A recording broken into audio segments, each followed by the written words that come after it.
Boa tarde, pessoal. Tudo tranquilo, tudo na paz. Boas-vindas a você que acompanha mais uma aula do canal Educação, diretamente do Estúdio 1. Do Estúdio 1, né, do canal Educação, esse programa de mediação tecnológica que leva o conhecimento até você, tá certo? Então, hoje aqui vamos iniciar mais uma jornada de aprendizagem. Professor César Roberto, seu professor de História. Boa tarde especial para o Francisco, nosso intérprete de Libras, tá? A Janaína, diretora de estúdio, professora Marlene, nos acompanha também na coordenação. Galera, é o seguinte, qual é o assunto que nós vamos estudar? Um assunto bem interessante, que fala sobre a reação dos povos africanos diante da dominação das nações industrializadas europeias. Tá certo? Vamos ver qual é o nosso roteiro da aula de hoje, o que é que nos diz. Objeto do conhecimento, a transformação do capitalismo, né? Da Revolução Industrial ao imperialismo. Isso aqui já é a parte 2, tá legal? Mais especificamente, nós vamos trabalhar sobre a reação, né? A reação das nações africanas à dominação europeia no século XIX. Então, assim, por uma questão de localização no tempo e no espaço, é o seguinte, nós vamos trabalhar hoje o século XIX, tá? E o espaço, vamos focar na África, continente africano. Para poder contextualizar melhor, vamos fazer o seguinte, imagine esses 3 séculos, século XVIII, XIX e XX, em relação a esse assunto que nós estamos estudando, tá bom? Século XVIII, 1700 e tanto, nós tivemos o surgimento da Revolução Industrial, a partir da Inglaterra, né? Produção em larga escala, energia a vapor, matéria-prima era o ferro, ferrovias, mudança de paradigmas, muitas transformações, não é verdade? Já no século XIX, 1800 e tanto, o que é que aconteceu? Essas nações industrializadas, né, que emergiram no século XVIII, elas vão focar em 2 continentes, África e Ásia, em busca de quê? Matérias-primas, mercado consumidores e mão de obra barata. Tá legal? Isso vai acontecer ao longo do século XIX. No finalzinho do século XIX, começo do XX, nós vamos ter uma série de movimentos de independência dessas regiões na África dominadas pelas nações europeias. Eu estou me referindo aqui à Inglaterra, à França, à Alemanha, Itália, Bélgica, Portugal e Espanha, tá? Vamos começar com os conceitos, porque, veja bem, quando nós estivermos tratando do século XIX, é preciso trabalharmos o conceito de neocolonialismo, tá legal? Olha aqui, localizou-se no século, é o XIX, e é neocolonialismo. Neocolonialismo, por quê? Para você fazer uma distinção em relação ao colonialismo. Porque quando nos referimos a colonialismo, estamos trabalhando um contexto do século XVI, XVII, XVIII, tá? Quando vamos para o XIX, aí é o neocolonialismo. É uma nova forma, né, de estabelecer um domínio colonial numa região. Se na fase do colonialismo, nos séculos anteriores ao XIX, a área que foi assim predominante foi a América, já no século XIX é a África e a Ásia, tá certo? Galera, é importantíssimo, não só nesse assunto, nesse tema, mas em qualquer outro de história, para que você aprenda, e não seja só brincadeira, né, fingindo que está estudando, se você botar para aprender, faça esse esforço de procurar se localizar no tempo e no espaço. E vendo também quais são, aí depois tem uma série de outras dicas que a gente vai dando ao longo da aula. Boa tarde especial para os nossos amigos, alunos e professores que estão acompanhando pelo IPTV, de Uruçuí, Baixa Grande do Ribeiro, de Dom Inocêncio, de Santa Luz, de São João do Arraial, tá bom? Estão conectados com todo esse movimento pela aprendizagem, né, pela democratização do acesso ao conhecimento. Boa tarde, Baixa Grande do Ribeiro, aqui dando boa tarde no bate-papo do IPTV, tá bom? Então é isso, gente. Estamos irmanados, o Piauí todo, né, nessa jornada pela aprendizagem. Na sequência, para a nossa tela, as nações industrializadas da Europa passaram a ocupar e dominar o continente africano implantando um grande processo de exploração da África. Tá? Então, veja bem, é o curioso, pessoal, que isso acontece no século XIX, e é nesse século XIX que nós, aqui na América, estamos nos livrando dos europeus, não é verdade? Porque, toma por exemplo o Brasil, no começo do século XIX, em 1802, o Brasil rompeu os laços que nos uniam à nossa metrópole, Portugal. Comemoramos ou lembramos, né, o bicentenário agora em 2022, tá legal? Mas os nossos irmãos africanos, o século XIX não é o século da libertação, não, é o século da exploração, como vocês estão visualizando. Nessa imagem, o que vemos? Nós vemos um europeu armado, né, uma arma de fogo, cercado aí por africanos com lanças, né, flechas. E aí, meu irmão, minha irmã, fica difícil, né, enfrentar uma criatura dessa com arma de fogo, né? É uma cena que ilustra a dominação, né? A dominação de um povo de um continente sobre povos de outro continente. São os europeus dominando os africanos, né? Tá legal? Então o lance é esse, nações industrializadas. E aí quando você olha, no século XIX, olhando para a Europa, olhando para a África, uma série de diferenças, né? Os europeus já estavam bem evoluídos no campo da industrialização, né? Enquanto isso os africanos não, né? Os europeus já tinham uma tecnologia muito evoluída, né? Em relação a como matar a gente. Já no caso dos africanos, não, né? Bem aquém. Então, são situações totalmente desiguais, né? E olha que um dos papos cínicos, vamos dizer assim, dos europeus, foi dizer para os africanos que estariam ali para levar o progresso. Mas olha, o progresso, o desenvolvimento, considerando que eles, os europeus, eram um povo evoluído, enquanto isso, africano, asiático, e nós também, latino-americanos, éramos nessa leitura, né, do darwinismo social, éramos povos inferiores, tá? E na cabeça dos europeus isso justificaria, portanto, a dominação, tá ligado? Então vamos lá, olha, isso aqui é um símbolo, né, da resistência africana. Você está vendo aí uma mão, um braço negro, melhor dizendo, com as algemas quebradas, segurando uma tocha, né? A luz que ilumina a liberdade, a verdade, tá certo?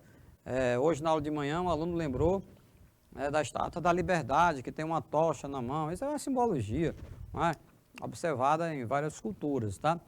Interessante também, chama a sua atenção para essa figurinha, né, que fica aqui no rodapé, né, de todos os slides, que mostra uma mão, né, que está também com a algema quebrada, é um sinal de que se libertou da escravidão, e segurando de forma muito firme, né, um outro braço, né, que vem empunhando aí tipo um chicote, uma coisa parecida.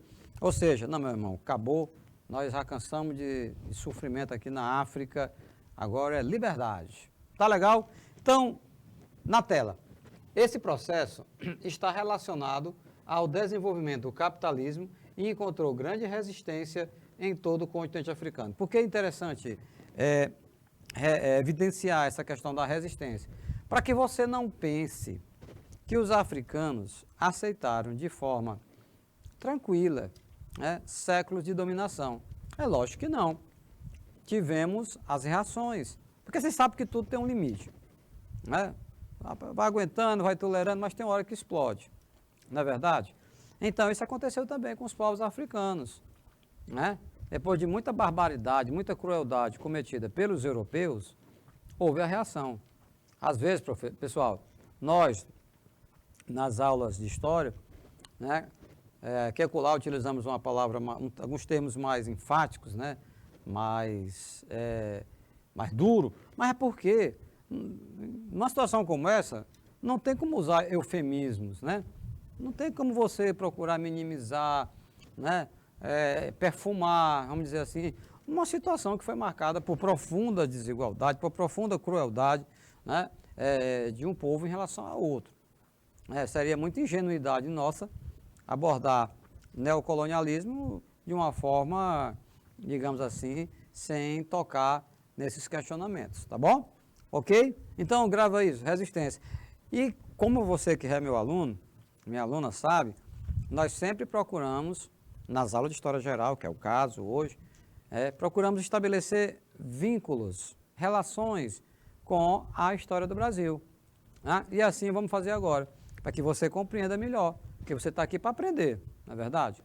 Então, essa ênfase que esse slide dá para a grande resistência, né, dos povos africanos em relação aos europeus, nos faz lembrar uma crença equivocada que aqui no Brasil não houve resistência, né, dos escravos em relação à escravidão. Isso não é verdade. Rapaz, aqui nós tivemos quilombos, aqui nós tivemos ataque a Capitão do Matos, aqui no Brasil. Nós tivemos as reações individuais muito dolorosas, como o caso do suicídio, né, o caso do aborto em relação às mulheres, para poupar a vida da escravidão. Mas assim, tivemos muito a capoeira, enquanto dança e arte marcial, que também foi utilizada pelos escravos para se defender desses ataques todos, tá bom? Então é um engano imaginar que aqui no Brasil os africanos não reagiram diante da opressão da escravidão. Assim também não foi com a África, como vocês estão vendo nessa tela. Segunda Revolução Industrial. Olha, é o seguinte, professor, por que a segunda ninguém vai ver a primeira? Não, isso aqui você já viu em outras aulas, né? Em outras aulas nós trabalhamos o processo de Revolução Industrial, tá legal? Que não aconteceu assim, no instalar de dedos, é um processo lento. E cada século, galera, vai ter as suas características. Se não, vejamos. Você está no século XVIII, né? Está estudando o século XVIII? Então, a Revolução Industrial começa na Inglaterra, tá ligado? Ela tem como fonte de energia o vapor, energia a vapor. Matéria-prima é o ferro, né?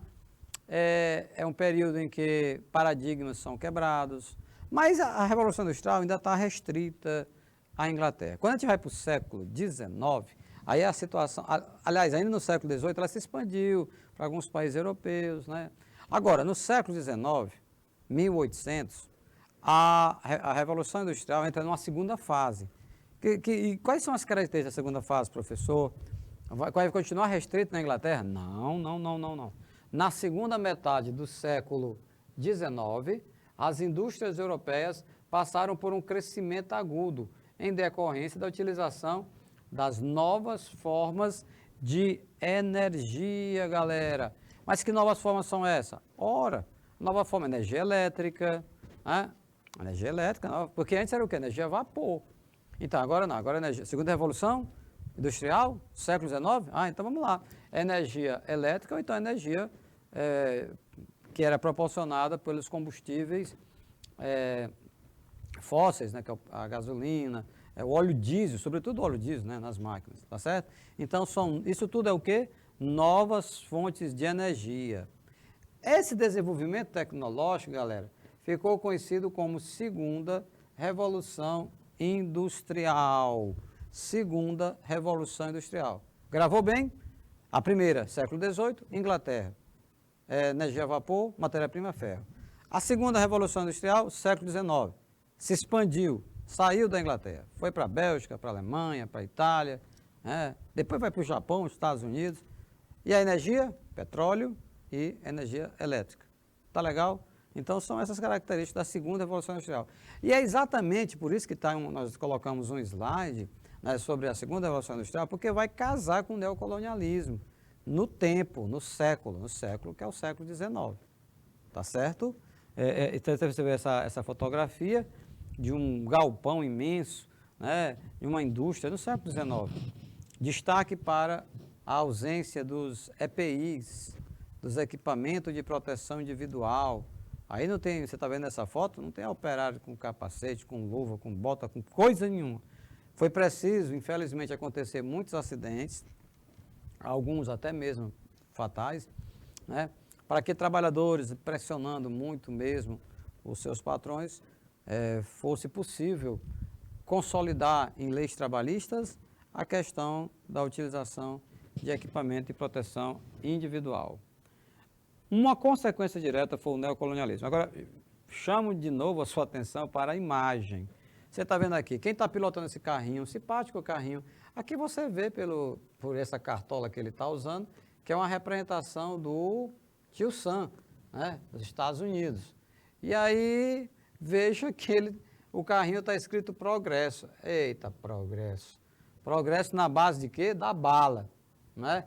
Apontando para quem? Apontando para um dragão, que é o símbolo da China, e os chineses colocam lá em cima 400 milhões de bárbaros, meu Deus, né? Era a população da China naquela época, população imensa. Então, o dragão, ora, mas você sabe que o dragão não existe, né? Era aí uma figura mitológica, né?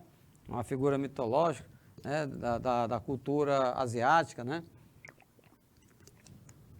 E aí, pessoal, enquanto isso, enquanto vem um dragão, uma criatura que só existe na imaginação e na cultura chinesa, né? Do outro lado, lá vem o Tio Sam com o seu calhambequezinho, e veja bem, falando em progresso, falando em civilização. E o que é que tem dentro do carrinho dele? Aqui o poste, representando a energia elétrica, não é? Representando a energia elétrica. Tem a ver com essa ideia de progresso, de desenvolvimento, tá certo? É preciso, aqui é uma outra dica, né? E que eu tenho reiteradas vezes colocado para vocês. É preciso vocês desenvolverem essa capacidade de leitura de imagem, né? Então, está escrito em inglês? Mas é fácil tradução, cara. Olha aí, civilização, progresso, lá em cima do chinês, barbarismo ou barbárie, alguma coisa nesse sentido. E aí, um poste representa o quê? Energia elétrica. Cotton, um pacotezinho de cotton. Cotton é o quê?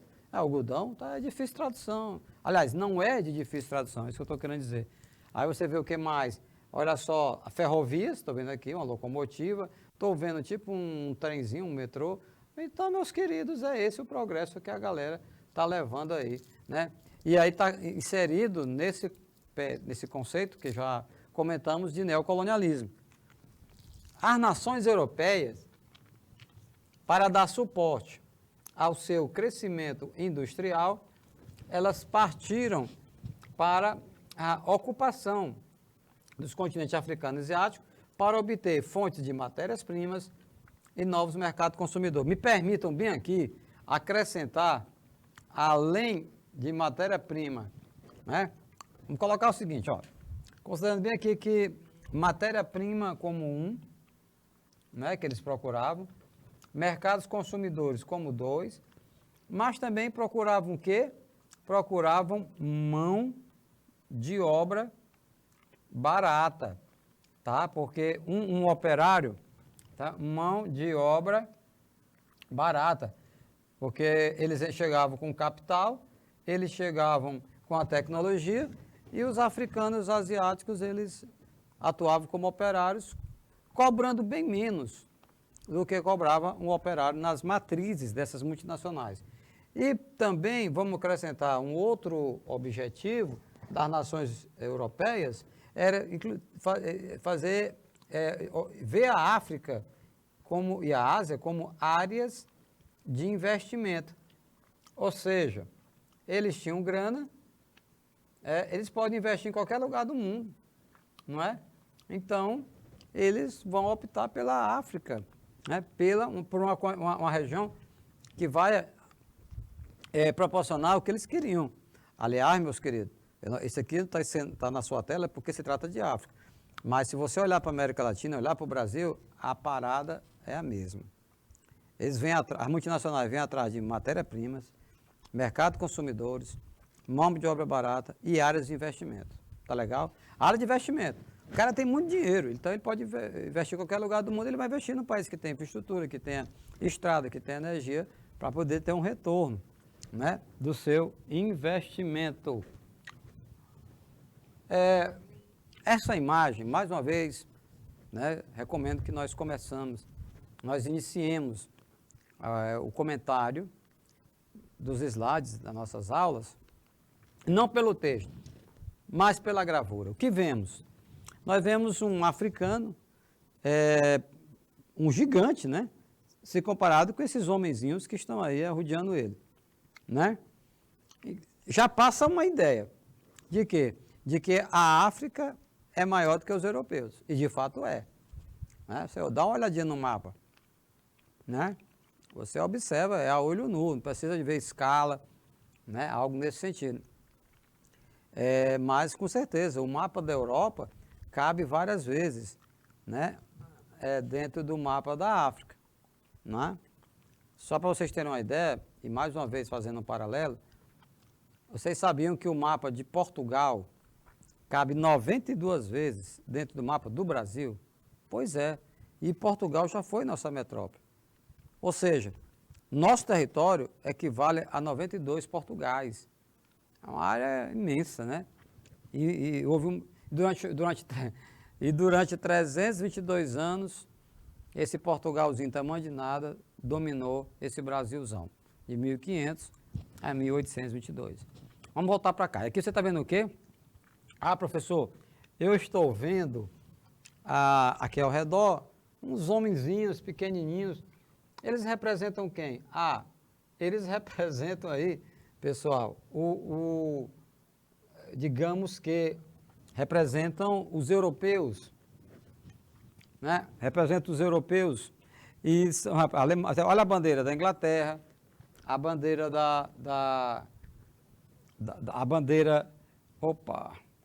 a bandeira da França, a bandeira da Alemanha, certo, a bandeira da Alemanha. Então, são o quê? São pequenos, e porque são pequenos mesmo. Os países são pequenos. Mas assim, você está diante de um gigante acorrentado, né, que era a África, acorrentado por pequenos países europeus, tá? E quando esse gigante se levantar, esses homenzinhos pequenininhos não vão segurar, não. Foi o que aconteceu. Foi o que aconteceu na segunda metade, né, do século XIX, entrando pela primeira metade do século XX, tá? E aí, pessoal, qual era a argumentação, qual era a justificativa que esses europeus utilizavam? Para sugar as riquezas dos africanos, né, as matérias-primas, para pagar mal aos operários africanos, tá? Eles simplesmente alegavam que aquilo tudo era uma missão civilizadora que eles tinham, né? Era uma missão civilizadora que eles tinham de levar a energia elétrica, de levar o telégrafo, de levar as ferrovias, né, para a África e a Ásia, né? É exatamente o que está colocado na sua tela. A ocupação da África, ela foi justificada pelas nações europeias como uma missão civilizadora, né? Uma missão civilizadora. No entanto, esse discurso tinha como objetivo mascarar o real objetivo, que era impor uma intensa exploração econômica e social, né? Econômica, social, cultural, todas essas dominações que aconteciam por parte dos europeus, né, na África. Então, veja, tanto é que está entre aspas, missão civilizatória, está entre aspas, né? Porque, na verdade, galera, não tinha essa pretensão de levar a civilização coisa nenhuma. O objetivo era levar a exploração. Se é para terminar com não era levar a civilização, levar a exploração. Vou botar especial para o Ezequiel Santana, lá do Biraci Carvalho. Seja bem-vindo, meu irmão. Ok? Mascarava esse discurso de missão civilizatória, servia para mascarar, né, os reais interesses dos europeus em relação às riquezas da África. Tá legal? Aí você assim, professor, como é que começa tudo isso? De onde é que vem esse poder todo da Inglaterra? Porque, na verdade, pessoal, a Inglaterra, no século XIX, ela mandou e desmandou, né? Era a potência, era os Estados Unidos da época, né? A Inglaterra. Depois da Primeira Guerra Mundial e da Segunda Guerra Mundial, os Estados Unidos ascenderam a uma posição hegemônica no mundo, pelo menos no mundo ocidental. Mas a Inglaterra, ela deu um grande passo no século XVIII, né? Depois, sobretudo, A partir do 18 assim, porque no 18 foi o século da Revolução Industrial, né? Mas no século 19 ele vai se consolidar, galera.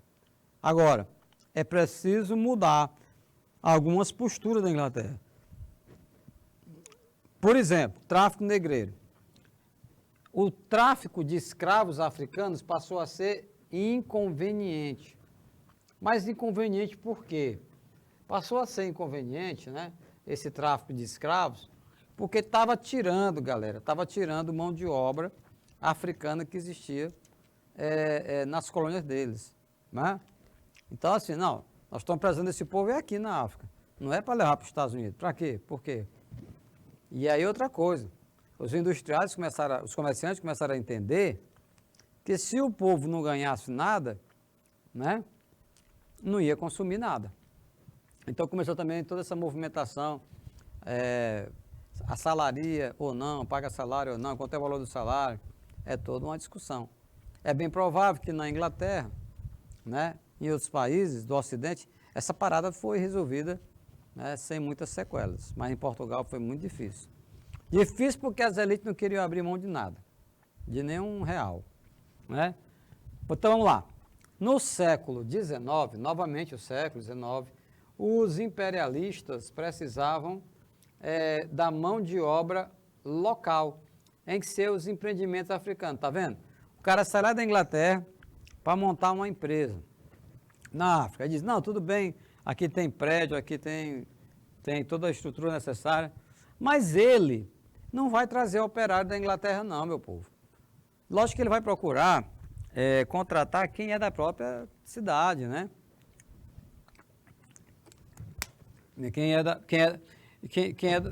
caso, quem é do próprio continente, tá? Então,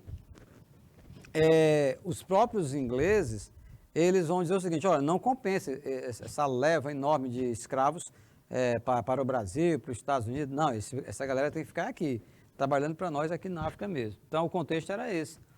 Nações que outrora se enriqueceram através do tráfico de escravos, como a Inglaterra, passaram a pressionar para que fossem criadas medidas contrárias ao tráfico de escravos. Está claro isso aí? Esse artigo? Aliás, esse parágrafo? Está dizendo o seguinte, quem te viu, quem te vê.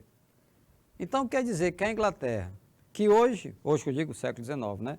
Que no século XIX está pressionando para acabar, né, com o tráfico negreiro, né? Mas no passado, essa Inglaterra foi uma baita de uma nação importadora e exportadora de escravo africano. Foi. Mas é o seguinte, meus queridos, é a questão da conveniência também. Se no passado a Inglaterra se envolveu com essa ênfase toda, é porque a Inglaterra estava ganhando alguma coisa também, né? Lógico, estava lucrando. Mas agora percebe que é possível lucrar muito mais se os africanos permanecessem na própria África, tá bom? É isso que está colocado, né? E aí a Inglaterra não tem pudor nenhum, né, dizer que outrora enriqueceu, né, Livramento? Dessa maneira de traficando seres humanos como escravos, ó, nem arroz, nem aí, uma bala, né, a Inglaterra. Imagina algum representante, né, do governo britânico dizer assim, não, mas quando nós traficamos escravos, o mundo todo traficava escravos, né, e depois não ficou mais interessante para nós, deixamos de mão. Vou procurar o que fazer. Ah, pois tá bom, fazer o quê? E aí, nesse contexto de dominação, de exploração de nações europeias em relação a nações africanas, acontece essa cena ridícula aí. O que é que nós estamos vendo? Pasmem, um rei, né, de uma tribo africana, todo bastante cheio de adornos, né, colares, cocares também, mas essa criatura estabeleceu um acordo com a elite local. Só coloca dessa forma aqui. Ninguém sabe quem é. Pode até imaginar quem tenha sido, né? Que recebia vantagens como cargos, poderes e recursos e agia como intermediária dos colonizadores, né, em seus territórios. Está entendido? Então, algo parecido, mais uma vez, né, fazendo aqui um paralelo, né? com a história do Brasil. Os portugueses também fizeram isso demais, demais.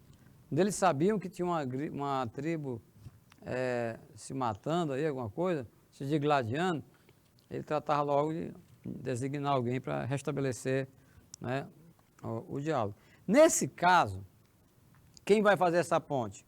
Ninguém mais, ninguém menos que os reis. Está aqui, isso aqui é um rei de uma tribo africana, todo condecorado, né?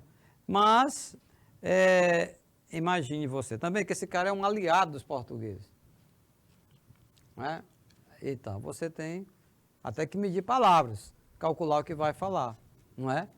O certo, meus povos, é que essa criatura recebia em troca, né, para atrair seu povo.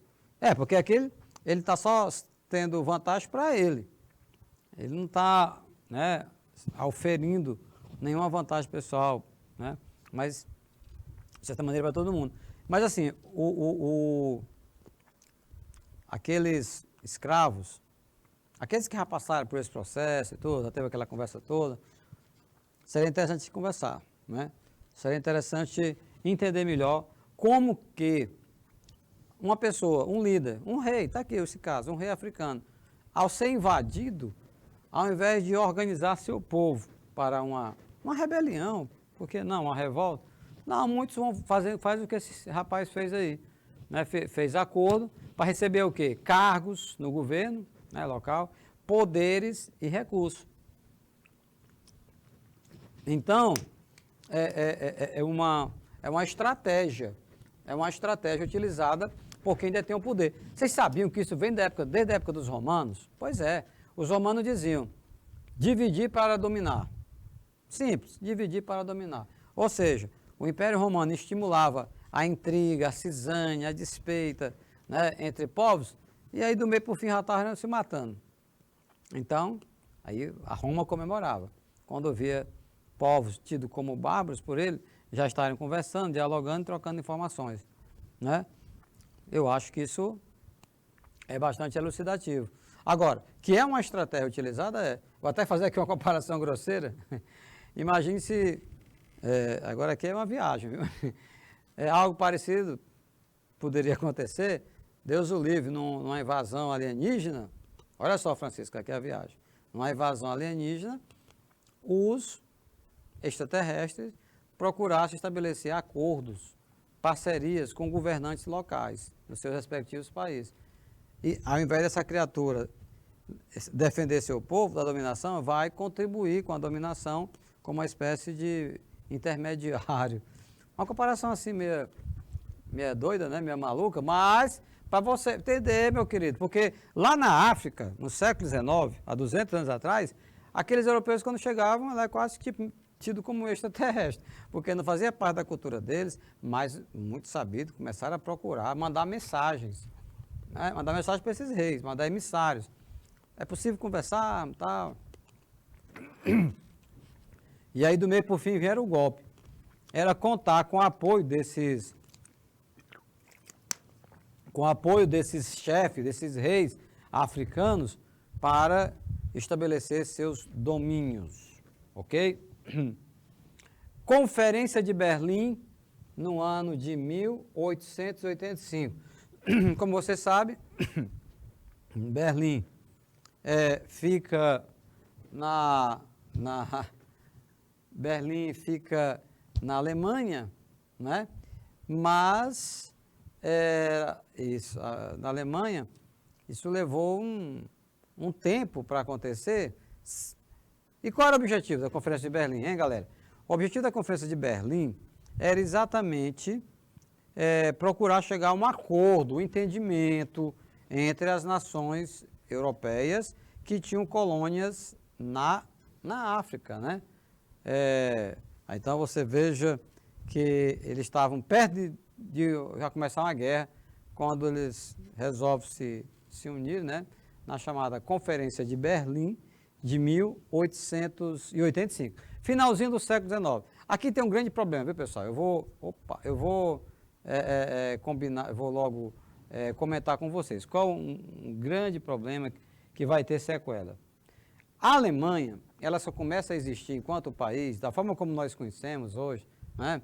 Você sabe que tem a Alemanha, não sabe? Na Europa, né? A Itália também. Mas, antes de 1871, não existia nem Alemanha e nem Itália como nós conhecemos hoje. Eram vários condados, ducados, né? Havia uma fragmentação muito grande. De tal maneira que a Alemanha, depois que se unificou, ela começa a entrar nessa carreira, nessa corrida imperialista. Mas vai se arrebentar todinha. Por quê? Porque está sempre atrás, galera. Né? Não estava conseguindo acompanhar. E outra coisa, quando eles chegaram, quando os alemães chegaram na África, vamos dizer assim, o filé da África tinha sido dividido entre ingleses, alemães, franceses. É algo muito, muito complicado. Né? Vamos lá. Uma das consequências do interesse, né, do território africano foi a realização da Conferência de Berlim, que impôs as regras de ocupação. Mas quem é que impõe essas regras de ocupação? No caso, a própria conferência. Né?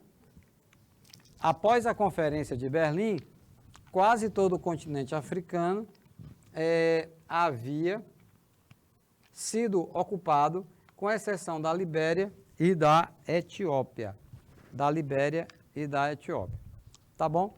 Então, vejam vocês que foi uma tentativa de evitar uma guerra. Tá certo? A Conferência de Berlim foi uma tentativa de evitar uma guerra. Porque a Alemanha não estava aceitando, cara. A Alemanha e a Itália, esses dois países pegaram a menor fatia do bolo, vamos dizer assim, nesses territórios na África. Né? Não houve assim uma preocupação em um país ficar mais contemplado que o outro. Não. A questão qual é? Duas nações estavam lá há muito tempo, Portugal e Espanha. Século XVI, XVII. Segundo, tomando como base, né? Tomando como base a relação desses países, a gente observa o quê? A gente observa que muitos deles se enganaram, achando que isso aí não ia ter desdobramento, e acabou tendo, né? Acabou tendo, foi exatamente o início da Primeira Guerra Mundial, tá bom? Vinculem Primeira Guerra Mundial com fatores relacionados exatamente o avanço do imperialismo na África, tá certo? Só para vocês terem uma ideia, de como é que se deu a carnificina na Europa, né, a morte de milhares e milhares de africanos, eu trago para vocês esse dado, para avaliar o impacto, né, da escravidão africana. Calcula-se que no século XVI, a população do deserto do Saara era de cerca de 6 milhões de habitantes. Tá? Era cerca de 100 milhões de habitantes. Era gente pra dedéu, né, Francisco? 600 milhões, né? Muita gente, né, cara? Mas aí, Francisco, entre 1870 e 1890, essa população caiu, cara, para 200 milhões, um terço. Olha que loucura! De 600 milhões para 200 milhões de africanos no deserto do Saara. E morreram por conta da escravidão. Morriam quando iam ser capturados, morriam no transporte, porque as condições eram desumanas no navio negreiro, morriam quando chegavam aqui, maus tratos, má alimentação, mas caiu mais ainda. Em 1930, o total era de cerca de 130 milhões de africanos habitando o deserto do Saara. Rapaz, para quem já foi 600 milhões, cair para 130 milhões, reduziu quase que um sexto aí. Tá entendendo? Eu não tenho, assim, dados recentes. Seria até interessante para nós ilustrarmos melhor esse período aí.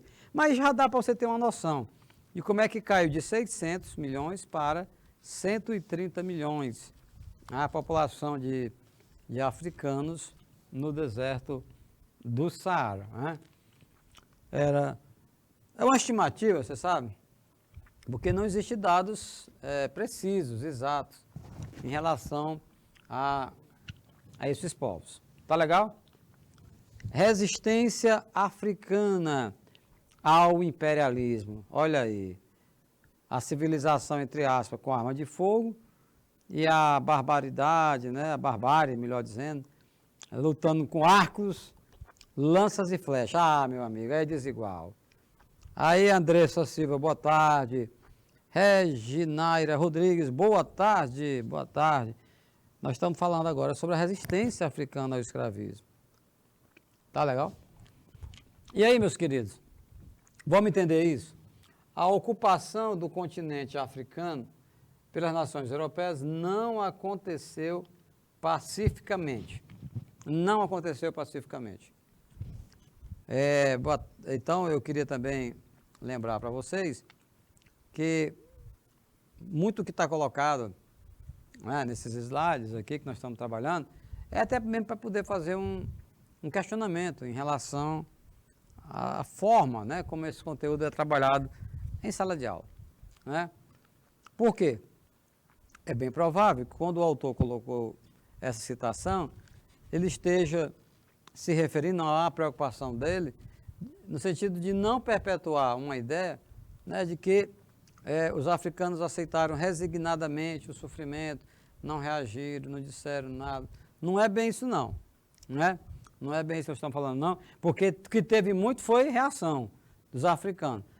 Agora, a vitória dos europeus sobre esse movimento africano ocorreu principalmente em decorrência de sua tecnologia superior, né? Que lhe permitiram facilidades no campo da comunicação e do mais armamentos, tá bom?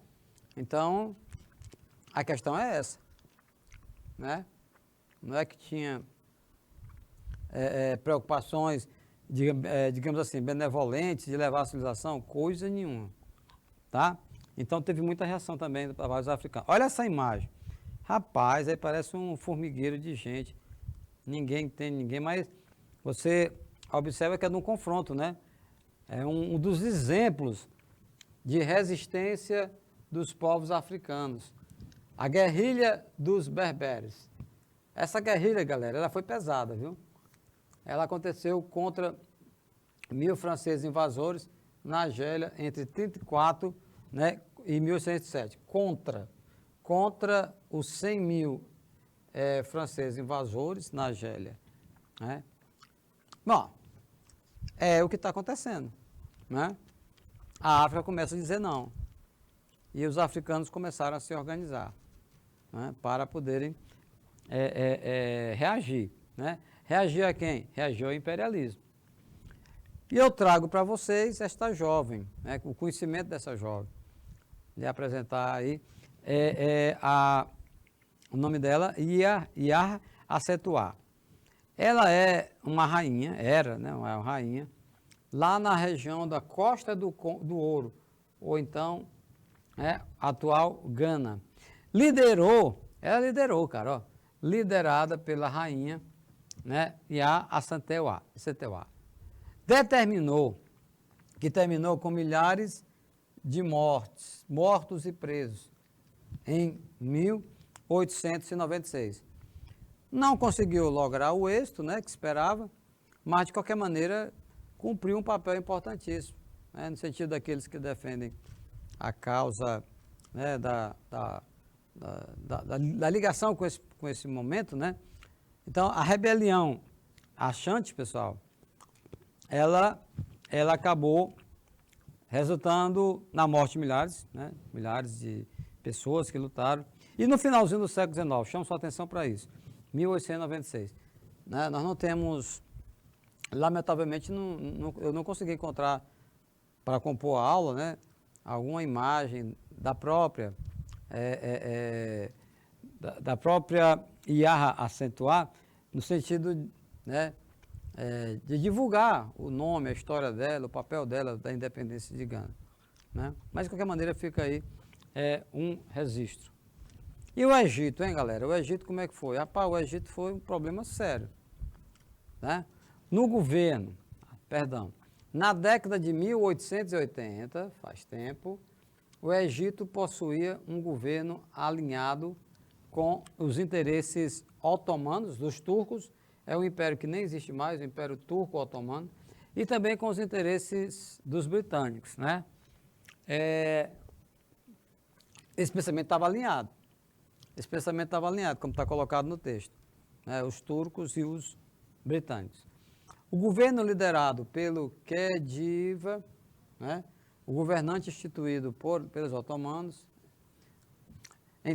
Tawfik enfrentou, a partir de 1891, uma revolução encabeçada pelo exército que visava libertar o Egito da crescente influência britânica.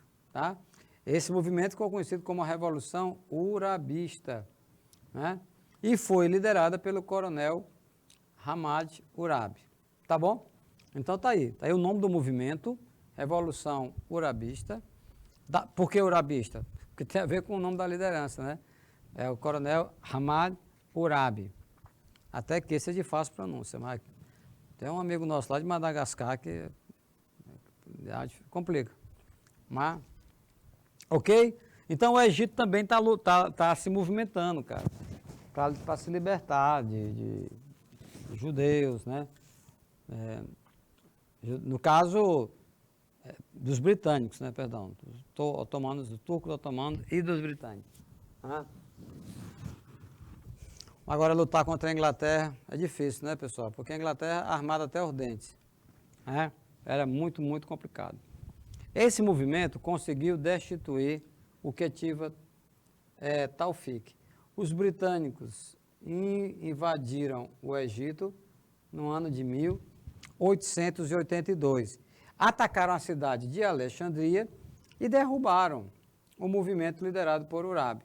A partir dessa derrota, a resistência egípcia foi enfraquecida e o Egito foi ocupado pelos britânicos até a década de 1950. Ok? Então veja que no Egito o negócio rendeu, né? Rendeu. Mas também com aquela posição estratégica do Egito, hein? Aí, lógico que ele era muito cobiçado pelas nações europeias, né? Não podia ser dispensado. Estão lembrados? Matérias-primas, mercado consumidor, mão de obra barata, áreas de investimento. Né? A partir dessa derrota é que o Egito é ocupado pelos britânicos e vai ficar até 1950, até a metade do século XX. Somália. Você sabe onde é que fica a Somália? Na África? Não, se você tem dificuldade, o que é que eu fiz? Eu trouxe aqui um mapa, né? Eu trouxe um mapa para você observar e localizar. Está pintado de verdinho, aí o que nós podemos identificar que é a Somália, né? Também chamado chifre da África, vocês estão observando? É como se tivesse aqui um chifre na Somália, tá? Mas não tem nada a ver com chifre, não. O que é que esses caras querem? É aqueles lá que se reuniram na Conferência de Berlim, de 1850. A Somália, pessoal, passou a ser disputada, agora aqui que era um perigo, quando uma região dessa começava a ser disputada por vários países, como o Reino Unido, a França e a Itália, meu amigo, se prepare, porque aí a confusão é grande, porque eles vão disputar entre eles o domínio sobre essa região. E vão disputar não é só com um embaixador, não é só com conversinha, não, é na bala, né? Bala mesmo. O interesse pelo país era principalmente pela sua proximidade com a Índia e outras regiões importantes da Ásia. Tá? Então tá aí, você olha para o mapa, deixa eu localizar aqui para vocês, olha, aqui é a Índia, e aqui está a Somália, já está pintadinho de verde. Então, imagine um produto sair da Inglaterra, ele pode se estabelecer na Somália, pode montar a fábrica na Somália, é até mais em conta. Já transportar um produto industrializado da Somália para a Índia. Você pode ver bem o mapa, é a linha reta. Não tem arrudeio, como diz o caboclo. Aí vai então, da Somália diretamente para a Índia, cara. Diretamente para a Índia. Né? É lá que eles estão de olho. Olha essa imagem, uma imagem assim que são bem fortes, porque você está vendo crianças, né, com esses baldes. provavelmente para poder coletar água. Até essa questão de água é algo muito precário, né, nessa parte do mundo. E às vezes a gente desperdiça, deixa aberta a água e tal. Vamos lá. Os chefes somalis realizaram uma série de acordos com os europeus, com o objetivo de reduzir a influência europeia. No entanto, essa estratégia fracassou e os países europeus estenderam seu domínio sobre o interior da Somália. Tá certo? Oh, meu Deus, mas fazer acordo com os europeus, mestre Somali, aí é muita fé em Deus, né? Porque os europeus nem aí para a Somália, de forma alguma, né? Então, muitos acordos foram feitos, mas essa estratégia fracassou, né? E os países europeus entenderam o seu domínio sobre o interior da Somália. Tá legal? Então, vejam que você tem um tripé aí, né? De um lado, a própria necessidade de sobrevivência, né, dos africanos. Do outro, eles estão secularmente na sua própria terra sendo explorados. Isso para alguns resultou numa baixa estima, né, uma baixa estima em alto grau mesmo. Ora mais, séculos e séculos, os caras só falando que ele não é inteligente, que o cara não aprende nada, que não vai para lugar nenhum. Lógico que ele somatiza tudo isso, gente. Não é? Então, já começa daí. Tá legal? Então, vejam vocês que na Somália, como é uma região que foi ocupada também pelos muçulmanos, né, vai adquirir também esse ingrediente religioso.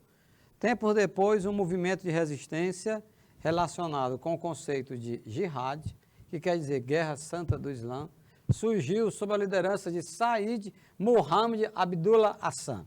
Said Mohammed Abdullah Hassan. Eita, Francisco, para traduzir o nome. Sim, é Francisco, ele encaminha para cá, e é esse que está grifado de amarelozinho aí embaixo, de vermelho, né, Francisco? É a liderança na Somália. A luta de Hassan Mohammed Abdullah pela libertação da Somália no domínio europeu permaneceu até a sua morte em 1920 e serviu de inspiração patriótica para movimentos de independência que ocorreu em 69. Aqui eu chamo em especial a sua atenção. Esses movimentos todos que nós estamos estudando, né, não vão entender que pelo fato deles não terem sido vitoriosos de imediato, que não foi para nada, que não teve nenhuma contribuição. Não é assim, galera. Olha o que está colocado na sua tela. Inspiração patriótica para outros movimentos que vêm na frente. Tá certo? Aí vai se avolumando, né? Vai se construindo uma consciência, digamos assim, pró-revolução, pró-independência. Isso acontece. Mais uma vez, o professor César Robério, seu professor de História, vai fazer um paralelo com a história do Brasil. Ora, nossa independência ela foi consolidada, digamos assim, em 1822. No entanto, desde 1789, que já se falava em independência, a Conjuração Mineira, o Tiradentes foi morto por isso. Depois a Conjuração Baiana, também. Depois a Revolução Pernambucana de 1817, também. O que é que esses três movimentos foram? Inspiração patriótica, gente. Inspiração patriótica, né? Para poder consolidar um processo que requer mesmo, né, da participação de muitos segmentos, de muitas pessoas, manifeste sua opinião, o que é que pensa, o que é que deseja, essas coisas todas. Tá legal? Então, vamos grifar bem isso, né? Inspiração patriótica. E olha, no caso da África, mais uma vez, vou chamar a atenção em relação a outro aspecto. O fato, né, de ter acontecido na África a expansão islâmica da religião dos muçulmanos também pesou, viu, galera? Pesou e não foi pouco, não, nesses movimentos pró-independência. Porque tem um ingrediente religioso, meu povo. Olha aí, o que é a jihad? A Guerra Santa do Islã. Então, para expulsar ingleses, alemães, belgas e outra nacionalidade da Europa, aqueles africanos que se apegam à jihad, como uma forma de explicar o que está acontecendo ali. Ora, mas o que é a jihad? É uma guerra contra o infiel. Então, na Guerra Santa, na cabeça dos muçulmanos, os alemães, os ingleses, os italianos são o quê, meu povo? Desses africanos muçulmanos. Eles são a própria encarnação, né, de tudo que é ruim. Né? Daí a necessidade de lutar contra eles, através da jihad. Né? Através da jihad. E aí, o cara que luta por uma religião, ele vai com tudo. Não tem nem medo de morrer. Aquelas criaturas que se envolvem, né, em guerras, que tem esse ingrediente religioso, não tem medo de morrer, porque já tem certeza que vão para o paraíso, que vão para o céu, e aí toca para frente. Tá legal? Meus queridos, vamos fazer um breve intervalo agora, tá? Dá uma relaxada aí, bebe um pouco de água, se hidrate, e logo, logo estou aguardando vocês para a nossa próxima aula na sequência.